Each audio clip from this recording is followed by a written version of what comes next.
It's Brittany Jackson from Learning Technologies, and today we're going to talk about importing a course or course components in Moodle.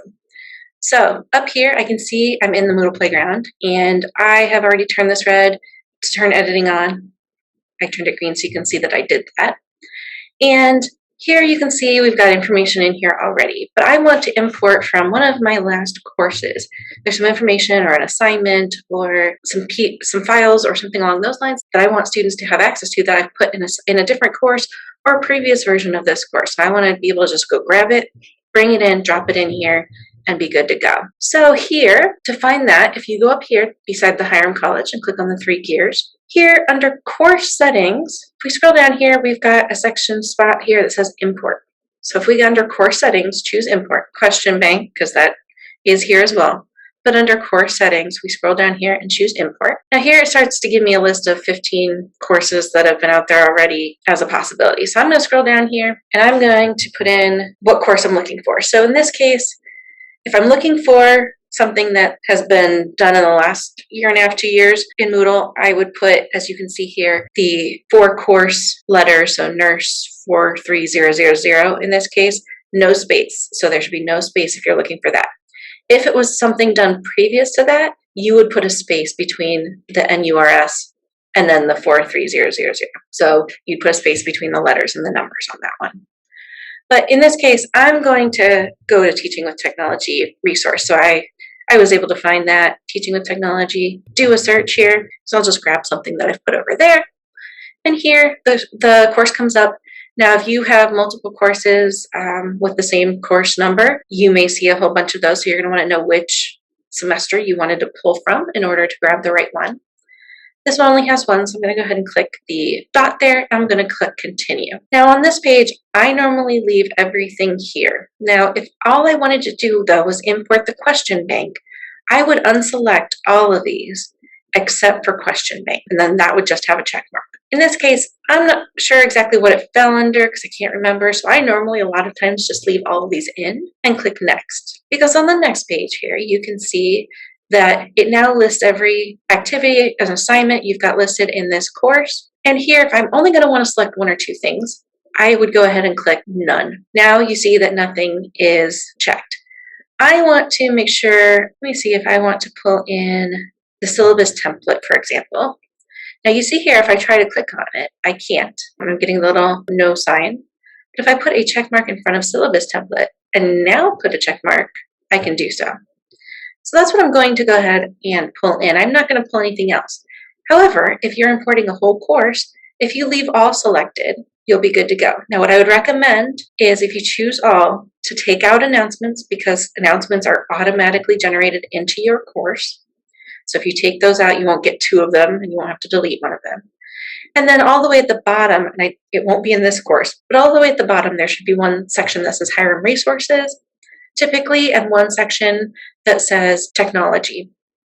Those 2 items are in the template as well, so you can delete those 2 categories.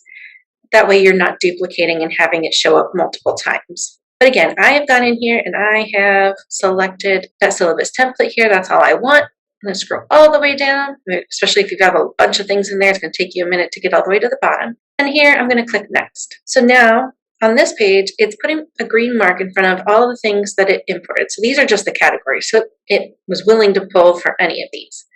But here you see there's a red X in front of announcements because I didn't want that. A red X in front of the site admins, course management, there's red X's. There's red X's all the way down here until we hit syllabus template. And now we've got a green check mark and a green check mark. But then I scroll down and you see here, all the rest have red X's because I didn't choose any of those items to move into the course. So I'm going to scroll all the way down to the bottom again because I know that the stuff I want is in there and I'm seeing the red X's as I scroll. I don't see any green check marks suddenly popping up.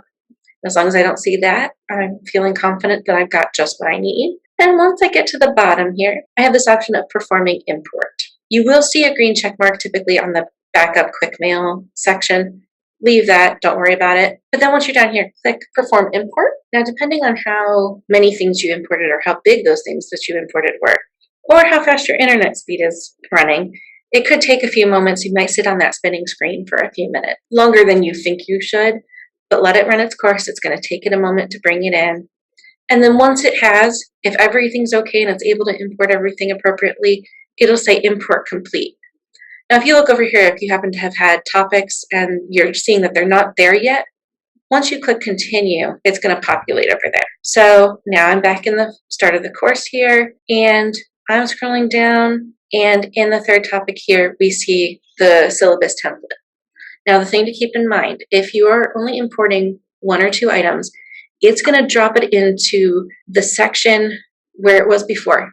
That doesn't mean that the title of the topic is the same. So if it was in the third topic on your previous course, it's going to drop it here into the third topic in this course. So it may fall, in this case, before it was under syllabus template, something, something. This time it's on begin testing here, and here's the syllabus template that we migrated in.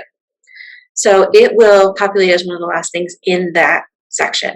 Now, if you're importing a whole course, it should populate everything the same way it was in the previous course. With the slightly newer template where we've got the higher resources and technology at the bottom of the screen, you're going to want to make sure that you go in and make sure that you didn't have things that sort of overwrote or joined those sections if you scroll down, because you may have to add some topics to get everything in appropriately and move stuff around. We have put in enough topics to hit 15 to 20 weeks of class, but sometimes people organize things differently in their course and may have more topic areas than that, in which case you'll just want to make sure that you go in and double check that and retitle things appropriately and move things around as you need to. So here you can see we've got these other topics that are all hidden, and this one, because it was in the third option in the previous course, it's now in the third option here. So if you have any questions or concerns or run into any issues, feel free to reach out to us. We are over here in the library. And as always, happy Moodling!